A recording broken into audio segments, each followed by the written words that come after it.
a mensagem. E quando nós falamos do objetivo dos temas, Deus sempre tem um propósito em cada um dos temas e na realização dessas mensagens. E hoje eu gostaria de estar abrindo esse momento da mensagem justamente com uma pergunta. Qual pergunta? Quem é Jesus para você? E por que gostaria de fazer esta pergunta? Porque diante das tecnologias e das milhares de coisas que nós temos nesse tempo, nós vemos que não faltam informações acerca de quem é Jesus, como viveu Jesus, desde o seu nascimento, seu crescimento, como também, por que não dizer, o momento de cruz.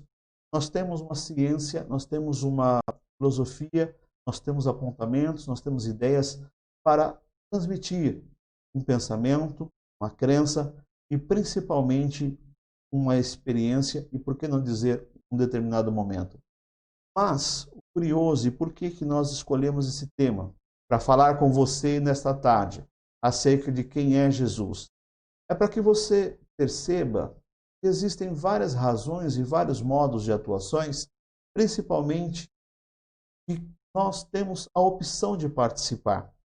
E quando eu faço essa pergunta, quem é Jesus para você? Eu não estou preocupado com as informações que já existem, eu não estou preocupado com as filosofias que já existem, eu não estou preocupado com os pensamentos que foram criados acerca de Jesus. Mas eu quero saber acerca de Jesus através do que ele representa para você.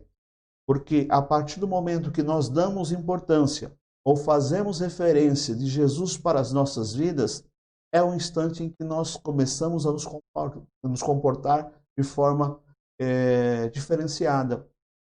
Muitas pessoas, quando têm um bem, e esse bem tem algum valor, elas procuram se ocupar em valorizar esse bem, porque sabem que foi custoso por demais alcançá-lo. E Jesus, nós sabemos, dentro daquilo que recebemos como informação, ou dependendo do momento em que nós passamos a conhecê-lo, ou ainda chegamos até ele, é o tempo em que nós ou estávamos abandonados, ou estávamos em processo de sofrimento, ou estávamos ainda em situações difíceis, mas, seja pelo pouco ou pelo muito, passávamos um momento que precisávamos de um amigo, precisávamos de um companheiro. E é nesse momento que eu digo, eu tive o meu encontro com Jesus, então eu tenho o meu conhecimento de Jesus. E quando eu tenho o meu conhecimento de Jesus, assim como você tem o seu conhecimento de Jesus, eu dou o valor necessário acerca de Jesus. Por que muitas pessoas não valorizam a esse? Porque muitos só conseguem acessá-lo pela teoria, só conseguem acessá-lo por doutrinas, por filosofias inventadas, criadas e justificadas tão somente a partir de um ponto de vista histórico. Mas se você reparar, principalmente quanto ao que nós podemos viver, se você conversar com certas pessoas, na sua maioria, todas elas tiveram a compreensão acerca de Jesus por experiências que viveram, por práticas que se submeteram do ponto pessoal. Então, pelo aspecto pessoal, valoriza-se aquele como sendo o seu bem maior. E aí que eu passo a mostrar para vocês alguns exemplos que começam a fluir nesse sentido para a compreensão que gostaríamos que você tivesse nessa tarde. Qual seja, se você der valor a Jesus e procurá-lo conhecer realmente pelo modo correto, não pelo modo sanguíneo como muitos pregam, ou você aceita Jesus ou você vai para o inferno, ou você aceita Jesus ou você vai morrer. Não, isso não é Jesus Cristo. Jamais foi Jesus Cristo. Isso não é doutrina saudável acerca de Jesus Cristo. Jesus Cristo é um bem incalculável. E quando as pessoas acabam tendo a real compreensão acerca do que ele é, param e se põem diante de algo incalculável e guardam com a sua própria vida. E é nesse sentido que eu te apresento João Batista. Por que João Batista? Esse, primo de Jesus, como também há milhares de tantos, teve a oportunidade, momento em que Jesus estava conosco nesta terra, justamente de estar próximo dele. Vejam que a história de Jesus relata vários acontecimentos, Uns vão dizer que Jesus foi o mestre de muitos discípulos, outros vão dizer que Jesus foi o filho de Maria, outros vão dizer que Jesus foi um filho de carpinteiro e, por consequência, carpinteiro, e todos estão corretos.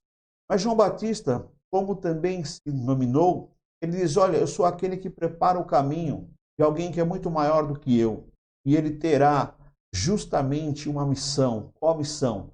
A missão de resgatar vidas e trabalhar pessoas, mudar a história de pessoas. Então percebam, João Batista tinha revelado pelo Espírito de Deus ao seu coração qual era a missão do verdadeiro Cristo. E é isso que eu quero que você tenha nesta tarde, a real compreensão de quem é Jesus Cristo. Porque a partir do momento que você tem noção de quem é Jesus Cristo, você também vai ter a noção do que ele vai representar para você. Primeiro que quando eu falo isso, ou enquanto estou aqui dizendo essas palavras, em nenhum momento me ponho como melhor, em nenhum momento sou maioral em relação a você. Ao contrário, sou tão pecador quanto você e tão necessitado de misericórdia quanto você. E enquanto pecador eu te falo, pergunte a alguém que tem algum pecado, qual é a sensação de ter sido ou ser perdoado por Jesus. Então, como pecador, eu vou mostrar a minha experiência para você acerca de Jesus. Te convido nesse momento para abrir, se você conseguir e tiver essa oportunidade, de abrir as Santas Escrituras, nas epístolas de São João, na primeira especificamente, que mostra e fala um pouquinho, no capítulo 1, versículo 7 em diante, a quem é Jesus. Ou seja, diz o apóstolo, se porém, primeira epístola de São João, capítulo 1, verso 7 ao versículo 9. Se porém andarmos na luz, como ele está na luz, manteremos comunhão uns com os outros. E o sangue de Jesus, seu Filho, nos purifica de todo o pecado. Se dissermos que não temos pecado nenhum, a nós mesmos nos enganamos, e a verdade não está em nós. Se confessarmos os nossos pecados, ele é fiel e justo para nos perdoar os pecados e nos purificar de toda injustiça. Se dissermos que não temos cometido pecado, nos fazemos mentirosos, e a sua palavra não está em nós. O que isso quer dizer? Eu conheci Jesus, como a maioria das pessoas conhecem Jesus, como sendo pecador. E por que eu coloco isso? Na maioria das vezes, as pessoas, quando vão falar de Jesus, colocam Jesus como aquele que só aparece em momentos de angústia, ou aquele que aparece como um tempo ou para um tempo de desespero. Isso acontece. Jesus aparece no momento de dor, mas não é na maioria das vezes o que acontece. É por isso que muitas pessoas falam assim, eu não preciso de Jesus, eu não tenho necessidade de nada, eu tenho dinheiro, eu tenho bem, eu tenho riqueza, eu tenho tudo. É aí que você se engana, sabe por quê? Porque você pode ter tudo o que o dinheiro pode comprar e todas as suas necessidades saciadas pelo dinheiro. Só que o principal ponto aqui não é o quanto você tem na carteira, ou se você vê a Jesus pela dor. Porque você, assim como eu, e isso não me dá qualquer direito ou qualquer situação de melhor vantagem, somos pecadores diante de Deus. E eu conheci justamente Jesus diante dos meus pecados e da necessidade. Eu acho engraçado quando nós olhamos aquele período transitório entre a Idade Média e também entre a Idade Moderna, e surge um movimento chamado Renascimento, um período longo, e nomina o tempo passado de tempo das trevas, e vem então um outro instante produzido pelo Iluminismo, e este grupo se nomina ou autodetermina como sendo aqueles que vão trabalhar para a promoção de um século de luz, dizendo que tirarão Deus do centro de todas as coisas e passará o homem agora a ser o centro de todas as coisas. E aí então ele vai ter a luz. Respeito o período histórico do Renascimento. Mas, deixa eu chamar a sua atenção para um detalhe. Como pode um grupo, através de forças humanas, dizer que esse representará o conhecimento da luz? Como pode alguém dado em simples instruções humanas dizer que vai permitir às pessoas que tenham o conhecimento da luz Ao contrário, diz a palavra de Deus que todos nós pecamos e destituídos estamos da glória de Deus. O homem que não tem a Deus, não tem a Cristo como seu único e suficiente Salvador, ele não pode enxergar a luz, ele não pode caminhar na luz, porque a luz é somente Cristo. E aqui, como falou o apóstolo João, se nós andamos na luz, então nós temos comunhão uns para com os outros. E quando nós temos comunhão de uns para com os outros, é porque nós temos a certeza que Jesus Cristo, o Pai das luzes, justamente nos resgatou do pecado, nos pôs em comunhão, e essa comunhão nos purificou para uma vida santa e contínua, levando a crer que poderíamos também ofertar a mesma condição a outras pessoas, não por discussão para dizer quem é melhor, quem é pior, ao contrário, para dizer o seguinte: olha, o que eu vivi, o que eu passei, as situações que eu me encontrei, podem ser aquelas que você também se encontra, e aí você pode contar com a força e o poder de Jesus para mudar a sua vida. Quer ver uma situação que eu posso exemplificar para isso? Pergunte uma mulher que estava sendo acusada por milhares de cidadãos, assim, que ela havia pecado, que ela havia errado, e de repente levam para Jesus e jogam essa mulher nos pés de Jesus, e Jesus ali, as pessoas olhando para ele, pensando que ele iria proferir uma sentença de condenação, ele então olha para aquela multidão e fala: quem não tem pecado, que atire a primeira pedra. E curioso, porque esta reflexão mostra justamente a nossa condição. E aí vem o que o apóstolo reproduz no versículo 8. Se dissermos que não temos nenhum pecado, a nós mesmos nos enganamos e a verdade não está em nós. Aqueles homens, ao reconhecerem que tinham pecados, foram deixando as suas pedras, foram deixando para lá aquela condição e justamente da posição de acusadores começaram a refletir sobre o estado em que se encontravam e como eram dignos de misericórdia, dignos do amor de Deus e como precisavam mudar as suas vidas. E de repente, passado esse instante, ele olha para a mulher e diz assim: onde estão os teus acusadores, mulher? Onde estão aqueles que querem acabar com a tua vida? Ela consegue levantar o seu semblante e diz que ela não encontra ninguém, porque esses que a acusavam já tinham ido embora. E ele, olhando com misericórdia, tão somente não pergunta seu estado, não pergunta o que ela fez, porque ele já sabia. Não pergunta se ela está feliz ou não com o que ela fez, com o que ele fez, desculpe. E também com o que ela fez. Apenas aconselha: vá e não peques mais. Para aquela mulher, aquele momento, aquela situação, teve um instante supra, porque permitiu a ela que alguém reconhecesse o valor que estava dentro do seu coração. E é isso que Jesus faz quando vê em mim, ou quando olha para dentro de mim, um valor que as pessoas não conseguem reconhecer. Mas ele sabe que eu sou pecador. E ele diz assim: olha, eis que estou à porta e bato. Se você deixar, entrarei e farei morada. Ele não é um invasor, ele não é um sujeito que não sabe, não respeita limites, ele não é um sujeito que, vamos dizer, sem educação, ao contrário, é um lorde. E diz: estou à porta. Se você quiser, eu entro. E o curioso de Deus é que se você não permitir que ele venha hoje, ele volta amanhã, ele volta uma outra ocasião, e ele sempre vai te preparando até que chegue um dia que você diz assim: mas por que você toda vez está aqui, Senhor? Porque eu te amo, tenho uma obra contigo e eu preciso trabalhar na sua vida. Então estou voltando aqui atrás, estou vindo para você, estou vindo atrás de você. No mesmo sentido, veja como é importante você dar valor. Pergunte a alguém que era cego desde nascença. E Jesus justamente dizer o seguinte: volte a enxergar, passe a ver, perdoados são os teus pecados. Imagine alguém que estava dentro de um cemitério se jogando de um canto para o outro, se lançando contra o fogo. E chega um pai e diz assim para os discípulos: expulsem o demônio desta criatura, eu não aguento mais.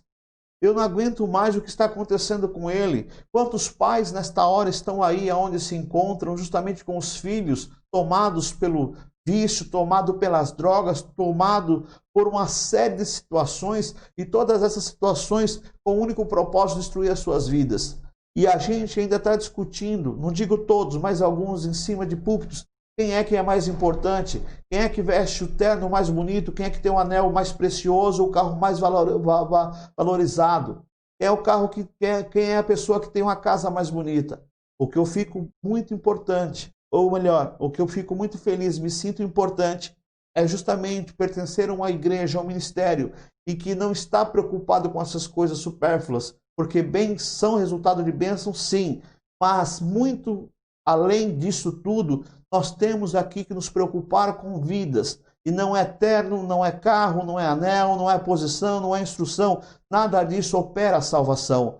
Mas o nosso pastor tem pregado que o que opera a salvação é justamente a confiança em Deus e o reconhecimento contínuo de que somos perpétuos pecadores. E quando nós reconhecemos a nossa condição, então nós podemos nos chegar perto de Cristo. E aí vem a minha preocupação, que enquanto muitos estão discutindo, querendo os melhores lugares, as melhores cadeiras, existem muitas pessoas precisando de salvação. E nós temos um poder muito grande hoje através das mídias, nós temos um poder muito grande através das ferramentas que Deus usou para serem usadas, deixou para serem usadas com sabedoria, e nós podemos alcançar essas pessoas dizendo que o seu dia de sofrimento terminou, o seu dia de dor terminou, e aí aquele que estava morto, olha a sensação, ele passa a viver, porque Jesus chegou na festa. Quero exemplificar aqui esse instante com alguém muito próximo a Jesus, Lázaro. Estava morto, seus próximos diziam, ele já fede, deixa ele aí, não tem que se preocupar. É bem verdade que alguém que está na Cracolândia está fedido. É bem verdade que alguém que está ali na Sarjeta está fedido. É bem verdade que alguém que está agora dentro de um apartamento usando drogas está fedido. É bem verdade que alguém que está tendo problemas dentro do seu relacionamento por causa da traição, o pecado o tornou fedido. Mas nem por isso, você que está na luz, você que tem força, você que não é melhor do que aquele, mas tem a misericórdia do Senhor depositada sobre a tua vida, pode sim estar agindo, levando a essas pessoas, a começar pela oração, com a esperança dignificada. E aí Jesus então analisa aquela circunstância. Logo vem alguém e diz, se o Senhor estivesse aqui, meu irmão não tinha morrido. Mas alguém por muito mais crê na sua missão. Jesus, falo desse agora, olha para aquela circunstância e diz que isto era projeto de Deus. Ele não disse que estava errado a forma como a moça pensava. Ele não disse que estava errado como aquelas pessoas estavam ali julgando. Ele apenas disse que isso era trabalhar de Deus. Ele está dizendo que essas pessoas que estão hoje disputando funções, cargos, anéis, estão erradas. Estou apenas dizendo, volte a sonhar, volte ao primeiro amor. E Jesus, justamente porque estava no primeiro amor, deu a ordem, tirai a pedra e dá uma sentença. Lázaro, vem para fora. E Lázaro, então, vem para fora. E ali eu fico imaginando aquela situação dele superar aquela circunstância. E por que ele superou aquela circunstância? Análise comigo. Platão escreveu uma coisinha chamada o mito da caverna. Quando ele coloca ali o mito da caverna, ele representa vários homens presos nas suas próprias verdades, nas suas próprias insígnias, nas suas próprias realidades. Mas Jesus mostrou que as realidades que os homens vivem não são as realidades de Deus. As realidades que existem dentro da caverna são apenas sombras. E as sombras não falam a verdade de Deus, porque Ele é a luz, e onde a luz chega, as trevas se vão. E Ele é o que veio para iluminar o seu e o meu, nossos caminhos. Então, dentro disso, Ele disse, vem para fora. E aquele que está morto mostra justamente a sua condição. E alguém que tinha por imaginar, ou pensava que tudo estava acabado, Deus mostra que não tem limite para a operação do seu milagre através de Jesus Cristo. Então, se você tem algum parente, alguma pessoa que está por aí nesse momento, sabe-se Deus qual a condição, não existe limite para Deus. Você apenas tem que crer, você tem que voltar a sonhar, você tem que dizer aqui, olha, existe uma operação de milagre. Isso aconteceu, eu não sei por qual razão e nem posso tentar justificar porque isso está acontecendo com você. Mas posso dizer, em nome de Jesus, que o trabalhar de Deus que vai ocorrer a partir da sua vida, isso sim é permissão de Deus. Então Deus te deu autoridade e te deu permissão para orar, para invocar, para repreender e principalmente para clamar, porque você não tem os seus sonhos terminados, ao contrário, Deus ainda tem sonhos por realizar, Deus ainda tem sonhos por fazer, Deus tem ainda sonhos para levar, Deus tem sonhos para provar. E qual é o segredo disso tudo, pastor? Qual é a situação disso tudo, pastor? O segredo, a situação é somente uma, qual seja, você voltar ou voltar-se para Deus, entender o valor do seu sacrifício. E aí eu te convido para uma percepção um tanto quanto mais profunda. Como pode ser alguém, ou como pode alguém não ter por ser o principal e gerar nas pessoas a preocupação e principalmente ir atrás do seu resgate e do seu valor? Como pode alguém ter uma sentença determinada, ou seja, eu e você, de repente estarmos decaídos, estarmos ali com os nossos semblantes sem qualquer esperança, e Deus envia seu Filho amado, Jesus Cristo, e diz, mostre a eles que é possível a realização de um propósito, que é possível o fim de todas as transgressões. Posso ser sincero? Eu por mim mesmo, talvez não teria tido esse mesmo cuidado, mas ainda bem que eu não sou Deus. E aí eu quero, se você puder me acompanhar, para aquilo que está escrito, justamente no profeta Isaías, o livro de Isaías, Isaías capítulo 53, versículo 1. Isaías 53, capítulo 1. Quando eu falo de mim mesmo, é só para que você veja, entenda. Não é que eu não tenho amor por você que é pecador. Não é que eu tenho amor pelas pessoas e pelas ovelhas do Senhor. Não, não é isso. É porque eu sou limitado, assim como você é limitado. Em que todos são limitados. Às vezes as pessoas ficam dizendo, eu sou o máximo. Cuidado. Isso pode preceder a tua queda sem precedente. Mas falando de Jesus, e esse é o máximo. Esse é aquele. E o profeta Isaías, quando vai narrar a bibliografia, quando vai narrar a sua pessoa, quem pode esperar? Pronto, vem um rei, tem um cavalo branco com uma coroa de ouro, todo trajado com anel ouro nos braços. Lendo engano.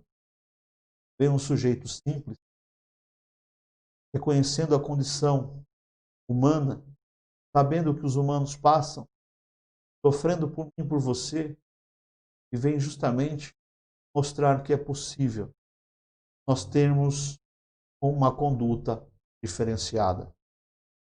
Isaías capítulo 53, versículo 1, diz assim, profeta falando daquele que viria mudar a sua vida, mudar a minha vida.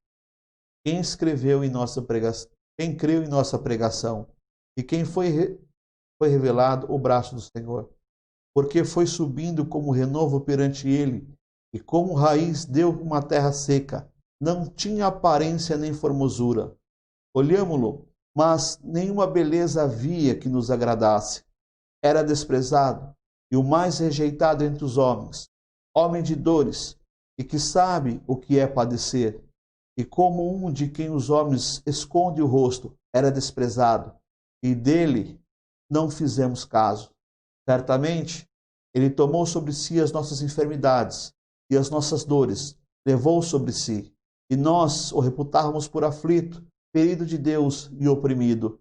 Mas ele foi transpassado pelas nossas transgressões e moído pelas nossas iniquidades. O castigo que nos traz a paz estava sobre ele, e pelas suas pisaduras fomos sarados. Todos nós andávamos desgarrados como ovelhas, cada um se desviava pelo caminho, mas o Senhor fez cair sobre ele a iniquidade de todos nós. Ele foi oprimido e humilhado, mas não abriu a boca. Como o cordeiro foi levado ao matadouro, e como ovelha muda perante os seus tosquiadores, ele não abriu a boca. Por juízo opressor foi arrebatado, e de sua linguagem, quem dela cogitou? Porquanto foi cortado da terra dos viventes, por causa da transgressão do meu povo, ele foi ferido. Designaram-lhe a sepultura com os perversos, mas o rico esteve na sua morte, posto que nunca fez injustiça, nem dolo algum se achou em sua boca. Todavia, ao Senhor agradou moê-lo, fazendo-o enfermar. Quando der ele a sua alma como oferta pelo pecado, verá a sua posteridade e prolongará os seus dias, e a vontade do Senhor prosperará nas suas mãos. Ele verá o fruto do penoso trabalho de sua alma e ficará satisfeito. O meu servo, o justo, com o seu conhecimento justificará a muitos, porque as iniquidades deles levará sobre si. Por isso, eu lhe darei muitos, como a sua parte, e com os poderosos repartirá ele o despojo. Porquanto derramou a sua alma na morte, foi cortado com os transgressores, contudo, levou sobre si o pecado de muitos, e pelos transgressores intercedeu. E quem falava aqui o profeta Isaías, de Jesus, percebamos, não havia qualquer condição em você e em mim que pudéssemos ver coisas boas.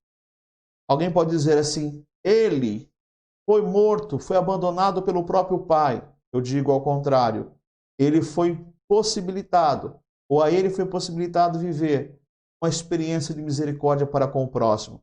E aí, nesse momento, vejam e percebam o seu amor para aqueles que estavam sedentos, para aqueles que estavam errados, para aqueles que estavam famintos, e a sua vontade de me alcançar, para que eu pudesse me recuperar.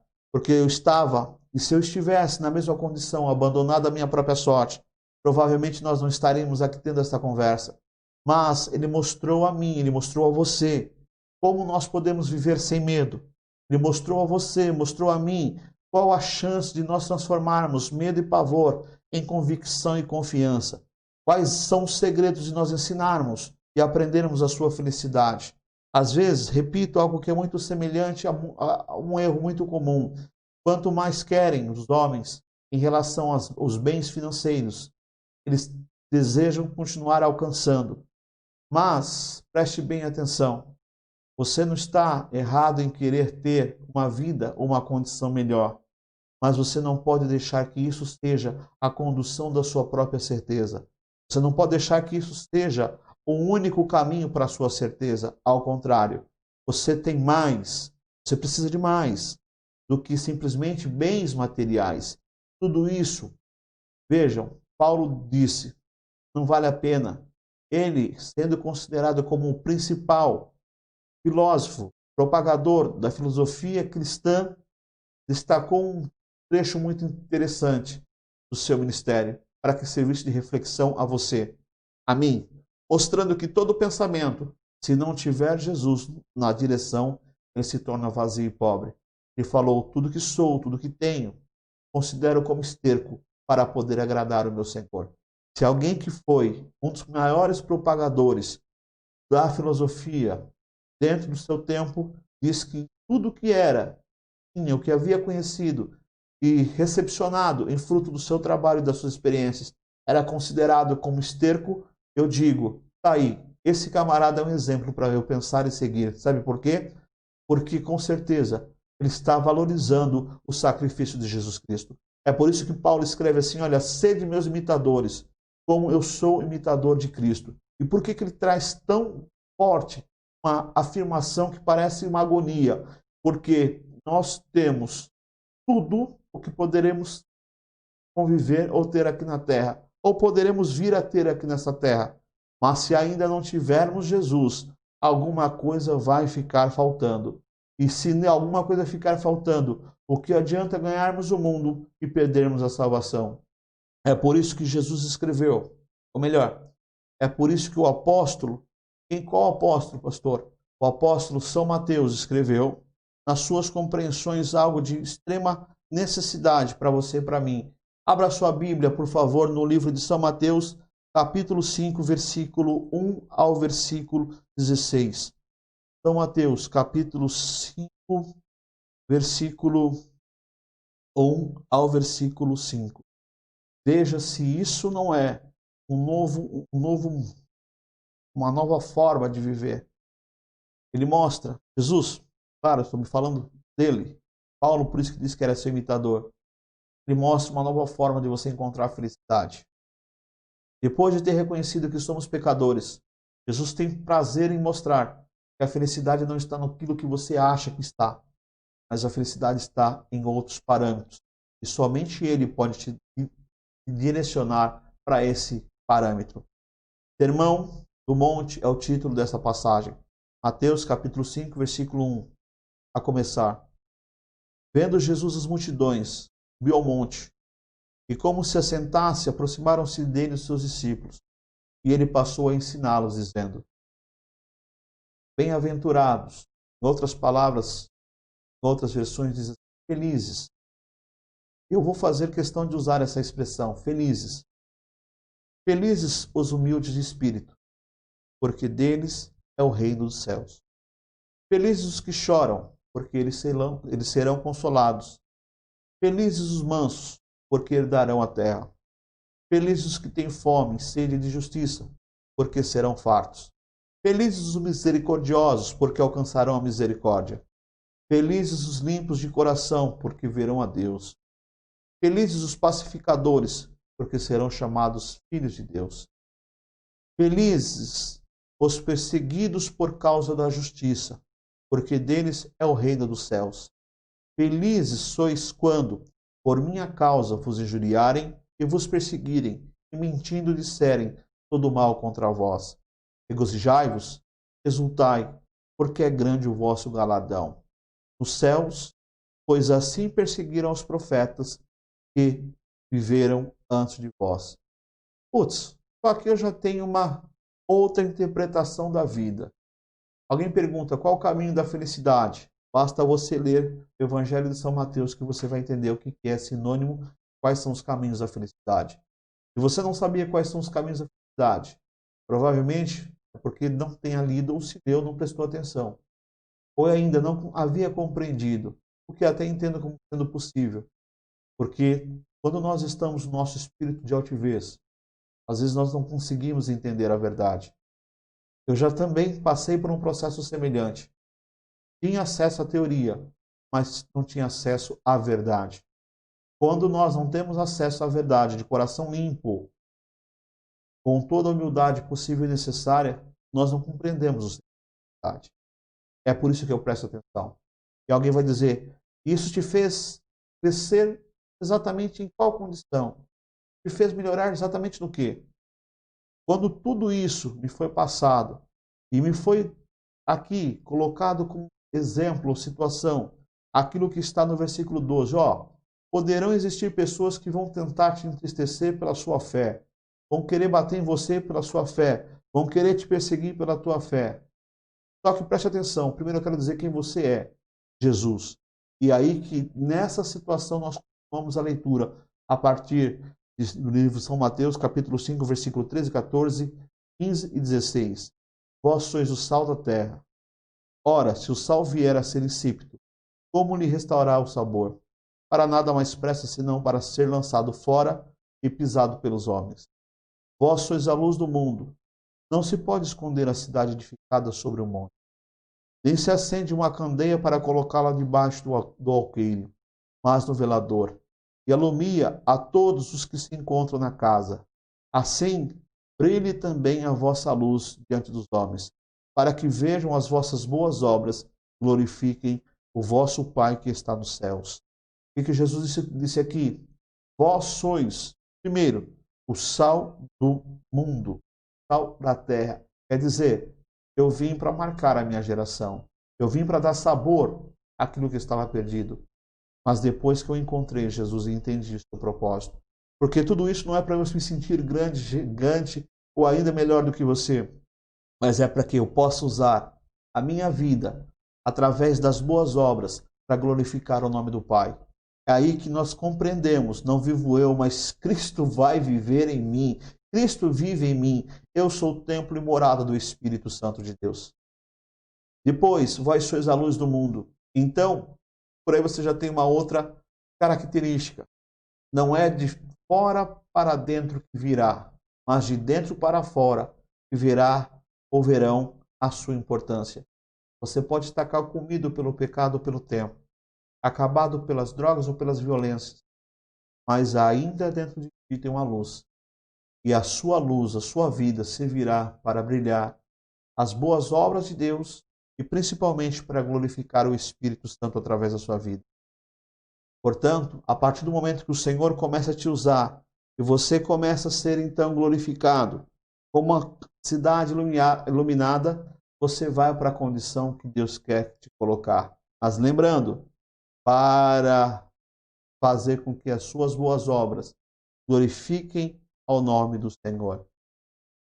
Isso me representa tão somente um cuidado, qual seja, Deus é o meu pastor.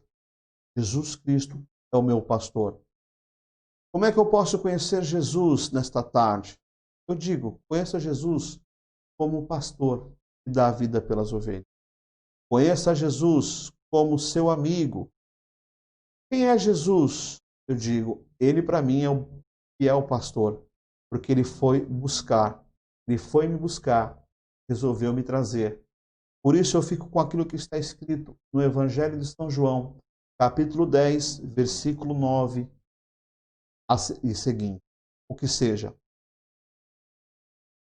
São João, capítulo 10, versículo 9 a seguir. E seguintes. Eu sou a porta. Se alguém entrar por mim, será salvo. Entrará e sairá e achará pastagem. O ladrão vem somente para roubar, matar e destruir.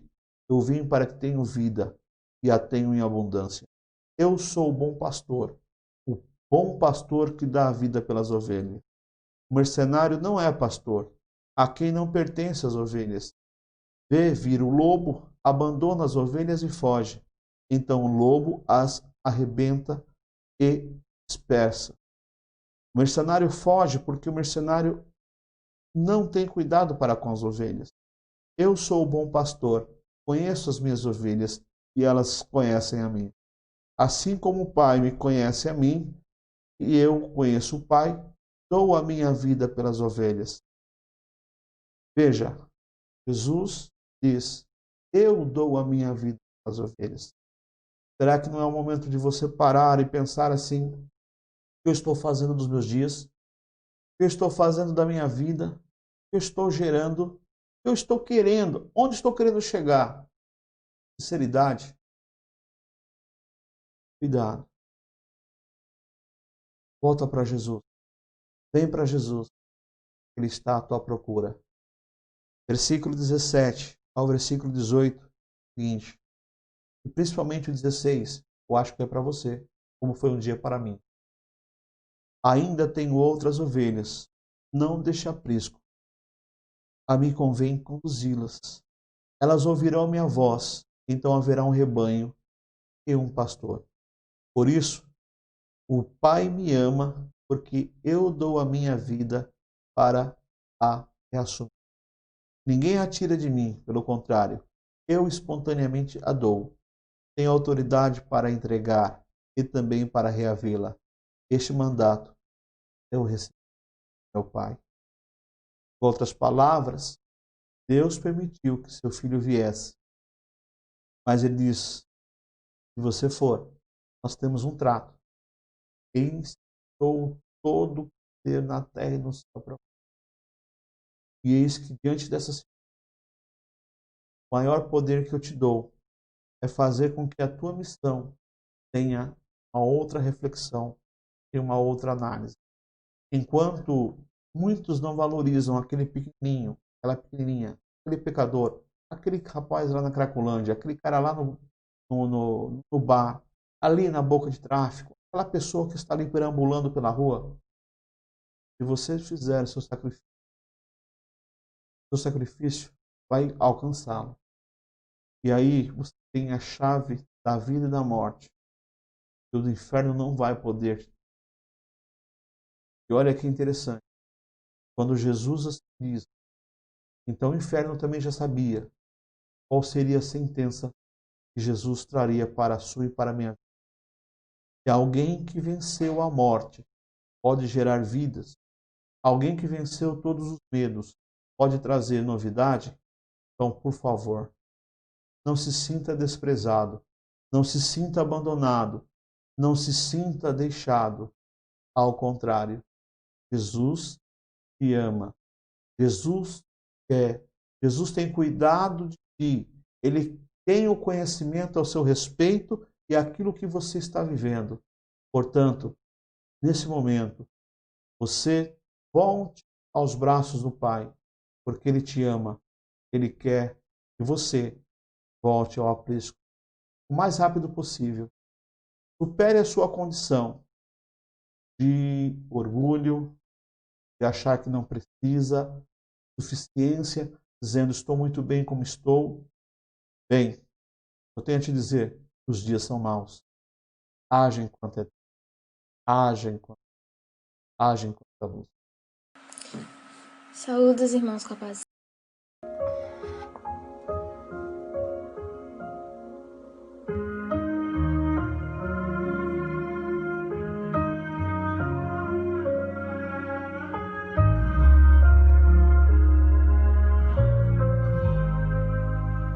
O impossível é um detalhe pro meu Deus, é sua especialidade. Quando o homem diz que não tem solução, o poder de Deus vai além da razão. E confundidos ficam aqueles que desacreditaram das promessas do Senhor. E o impossível torna possível, pois ninguém pode revogar o que Deus determinou. Você verá que Ele não falha.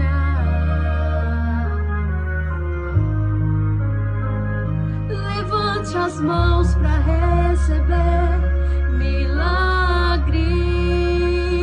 Meu Deus vai te surpreender com milagres. E quanto mais difícil parecer aos olhos do homem, Deus fará milagres.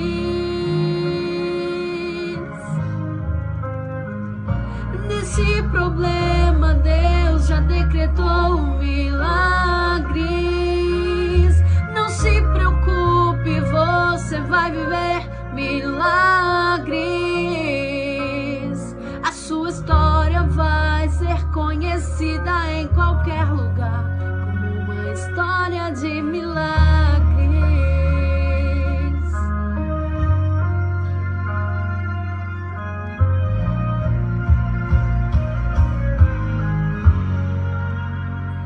E confundidos ficam aqueles que desacreditaram das promessas do Senhor. E o impossível torna possível, pois ninguém pode revogar o que Deus determinou. Você verá que Ele não falha.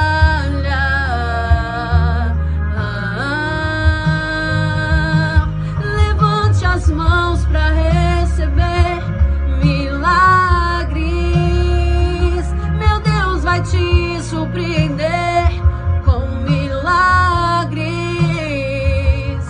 E quanto mais difícil parecer aos olhos do homem, Deus fará milagres. Oh, nesse problema, Deus já decretou milagres.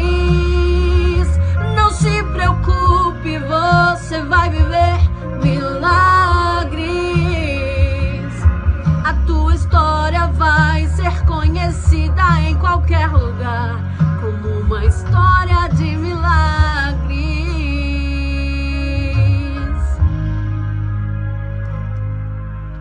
Deus determinou milagres na tua casa, Ele já assinou. Deus determinou, ninguém vai revogar.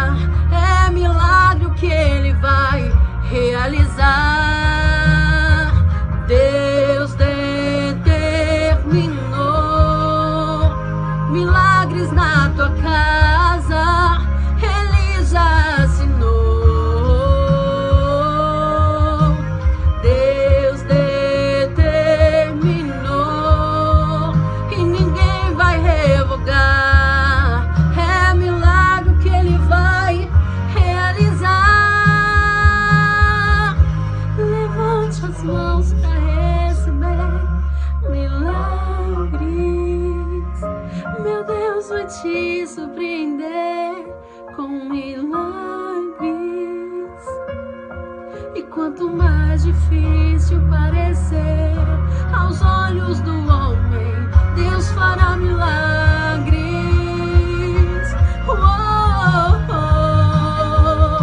Nesse problema Deus já decretou milagres.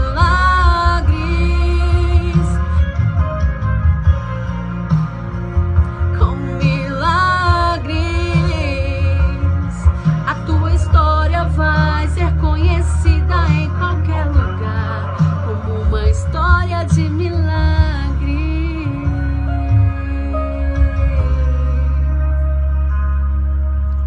Deus determinou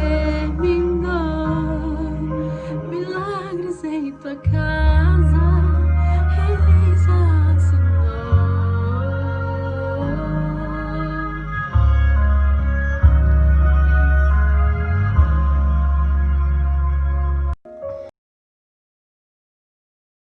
Glória a Deus por esta oportunidade de falar aqui com você.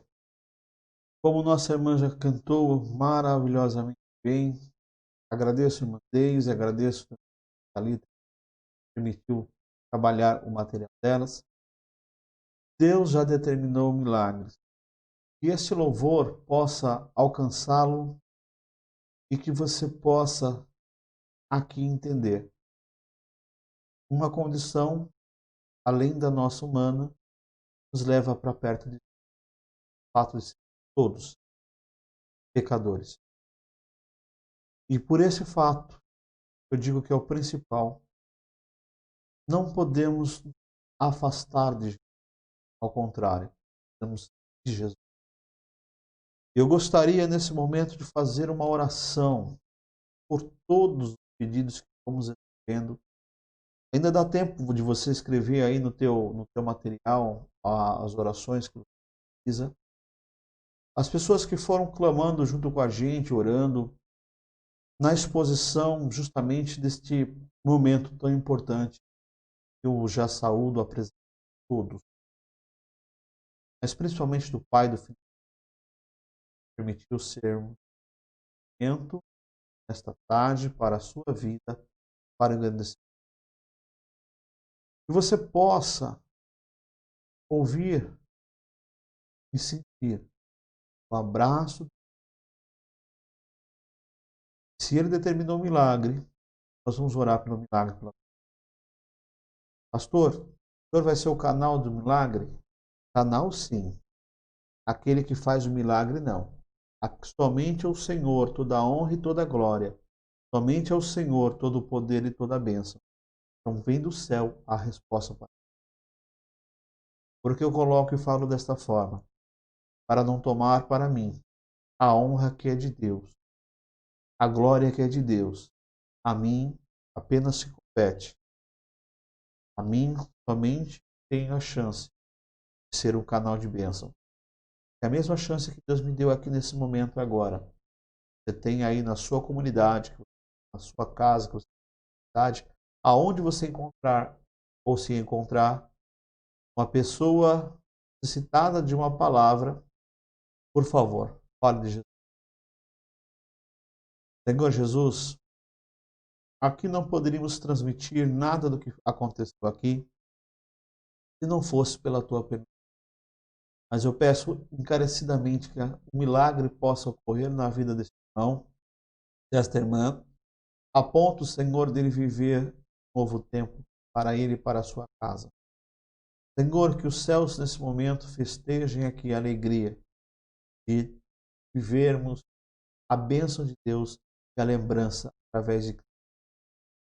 Senhor, usa aqui nesse momento cada uma das pessoas que já estiveram conosco ou que passaram por aqui, para serem, Senhor, canais de bênção. E esse que vai também posteriormente lembrar ou assistir desta live ou esta live, ele possa, Senhor, também ser impactado por esta mensagem. Esta mensagem e esta oração possam gerar milagres na sua família, na sua vida, nos seus próximos, nos seus amigos, no seu serviço, aonde eles se encontrarem. Os que oraram junto conosco no primeiro período, estão orando aqui agora. Senhor, eles vejam e recebam unção de ousadia. que estão necessitados, eles também recebam a unção da misericórdia. Aqueles que estão, Senhor, carentes, necessitados da tua bênção, eles recebam o teu amor. Mas principalmente, Senhor, recebam esse amor como decretação do teu cuidado. Obrigado por tudo. Pedimos que nesse instante o Senhor intervenha a nós, para que as portas do inferno não prevaleçam contra a vida e a família, e as famílias dos fiéis. Por isso, Senhor, o teu santo, poderoso critério fica conosco hoje. Obrigado por essa transmissão. Obrigado pela tua presença. Obrigado, Espírito Santo, pelos louvores. Abençoa a vida da irmã Deise, no ministério que ela exerce. Abençoa a vida da irmã Thalita, no ministério que ela exerce. Obrigado a cada ouvinte, Senhor, ministérios que eles exercem. E Deus, muito obrigado pela oportunidade de termos vaso. Agora, toda a honra, toda a glória e o louvor seja a ti, não só neste dia, mas todos em nome de Jesus. Amém. Muito obrigado. Que você possa estar conosco agora na segunda-feira próxima. É feriado. Sim, durante o dia, a parte da noite, você provavelmente vai ter uma folguinha e conosco compartilhar aqui um pouco mais da palavra, vem participar com a gente mais desse trabalho a partir das 19h30. Eu te espero aqui para ser conosco mais uma vez contribuinte deste grande mistério que é o Evangelho, que você possa ter um culto abençoado na sua unidade evangelizadora. Não, pastor, eu gostaria de frequentar um culto amanhã. Onde o senhor estará? Amanhã nós nos encontraremos na Igreja Matriz a partir das 18 horas. A partir das 18 horas, refazendo então. Nós estaremos ali na rua Baltazar Gomes de Alarcão, 296, junto com toda a família DJMBR. A você que terá culto aí na sua unidade evangelizadora, que Deus te abençoe, que Deus te use, que Deus fale com você poderosamente também. E seja pelo que for, continuemos caminhando, que o céu nos aguarda. Muito obrigado, até segunda-feira, 19h30. Eu estava com saudade de todos vocês hoje, então já estou com saudade até segunda-feira. Obrigado, fique com Deus. Até a próxima, quem permite. Tchau, tchau.